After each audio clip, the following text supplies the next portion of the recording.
we get a picture? Excellent. Thank you. Okay. So, Natalie. Hi. I don't even know. You look gorgeous. Thank you so much. Thank you. So, you want to ask how she was chosen? So how were you chosen for Survivor? It was a brutal casting process. I've applied and applied and applied and applied. Finally got a call.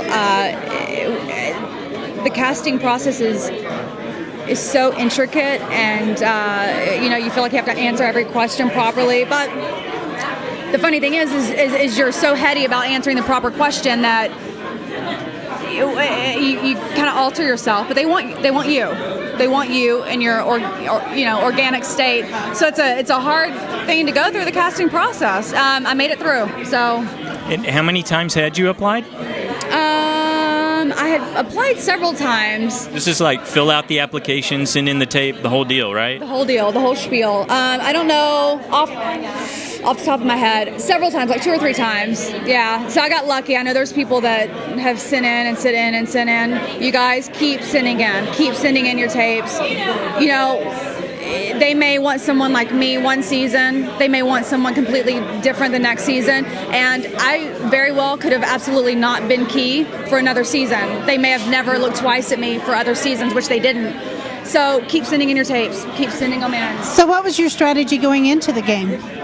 Well, I'm very outspoken, as we have learned to find out.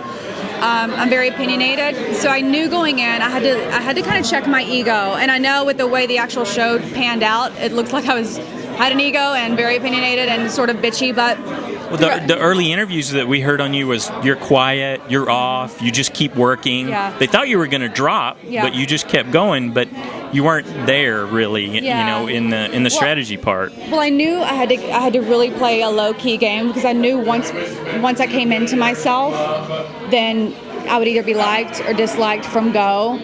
There's no real gray area. So I went in and just kept my head down and worked and checked my ego. And, from early on, I have 2 metal rods in my back. I have scoliosis. So I tried to keep that under wraps because I didn't want to appear weak.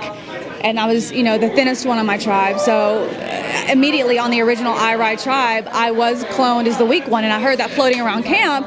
So then I started getting a little pissed off about it. Wait a minute. You versus Chet, and you were the weak one? I heard rumors. So that's case in point where I had to check my ego, because had I been in my natural state and not thinking ahead, I would have confronted the person calling me weak. I would have addressed the situation and potentially could have made things really, really bad for myself.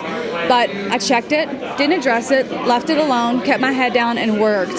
And I found it much easier to be able to control and manipulate a situation when the numbers got smaller. So I knew once the numbers got smaller, I would be a lot safer as the game progressed. But when you're dealing with 20 people, it's a little out of your hands. So I just kept my head down and worked, and that was my strategy. You were wearing a gorgeous necklace. Did you bring that into the game with you? It almost looked like it came off the immunity necklace.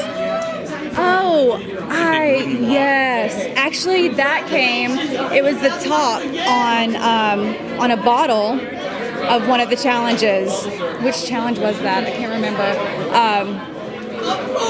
I don't remember off the top of my head which one it was, but it was the beautiful wooden tiki head that was stuck in one of the bottles, and the actual, the challenge note was inside that bottle. And I said, I want that, because everybody was taking their souvenirs. I wanted that one, and I started wearing it as a necklace. Great. So you think it'll be possible for a man or a group of men to do what the women did? You know what?